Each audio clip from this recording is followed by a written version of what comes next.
বিসমিল্লাহির রহমানির রহিম। সংগ্রামী বড়বাড়ি ইউনিয়নবাসী, বর্তমানের দেশের চলমান পরিস্থিতির কারণে বৈষম্য বিরোধী ছাত্র সমাজ অসহযোগ আন্দোলনের ডাক দিয়েছে। অসহযোগ আন্দোলন সফল করতে মুক্তিকামী ছাত্র জনতার প্রতি বৈষম্য বিরোধী ছাত্র আন্দোলনের জরুরি নির্দেশনা। কেউ কোনো ধরনের ট্যাক্স বা খাজনা প্রদান করবেন না।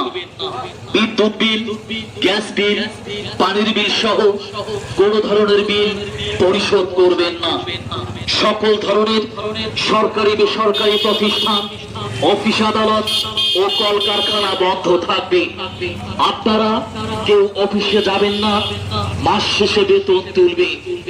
শিক্ষা প্রতিষ্ঠান সমূহের কার্যক্রম বন্ধ থাকবে।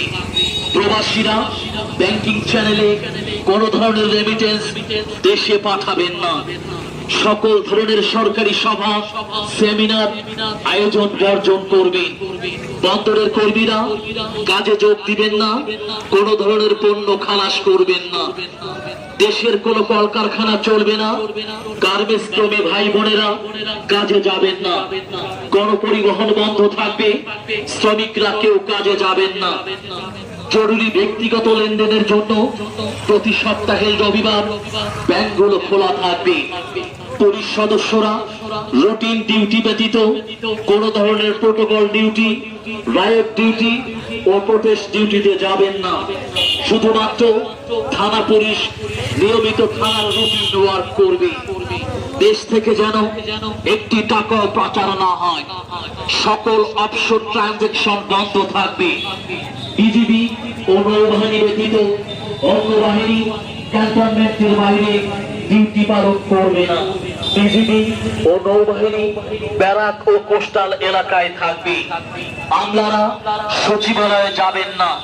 ডিসি বা উপজেলা কর্মকর্তারা নিজ নিজ কার্যালয়ে যাবেন না। বিলাস দ্রব্যের দোকান, শোরুম, বিপণী বিতান, হোটেল, মোটেল, রেস্টুরেন্ট বন্ধ থাকবে। হাসপাতাল, ফার্মেসি, জরুরি পরিবহন সেবা যেমন ঔষধ ও চিকিৎসা সরঞ্জাম পরিবহন, অ্যাম্বুলেন্স সেবা, ফায়ার সার্ভিস, গণমাধ্যম, নিত্য প্রয়োজনীয় দ্রব্য পরিবহন, জরুরি ইন্টারনেট সেবা, জরুরি ত্রাণ সহায়তা এবং এই খাতে কর্তব্যরত কর্মকর্তা কর্মচারী পরিবহন সেবা চালু থাকবে। নিত্য প্রয়োজনীয় দ্রব্যের দোকানপাট বেলা 11টা থেকে 1টা পর্যন্ত খোলা থাকবে। সমন্বয়ক বৈষম্য বিরোধী ছাত্র আন্দোলন বাংলাদেশ। উল্লেখ্য যে আগামীকাল বেলা 11 ঘটিকায় বড়বাড়ি শিমুলতলায় এক বিক্ষোভ সমাবেশের আয়োজন করা হয়েছে। উক্ত বিক্ষোভ সমাবেশে সর্বস্তরের জনগণকে অংশগ্রহণ করার জন্য বিনীতভাবে আহ্বান করা হলো।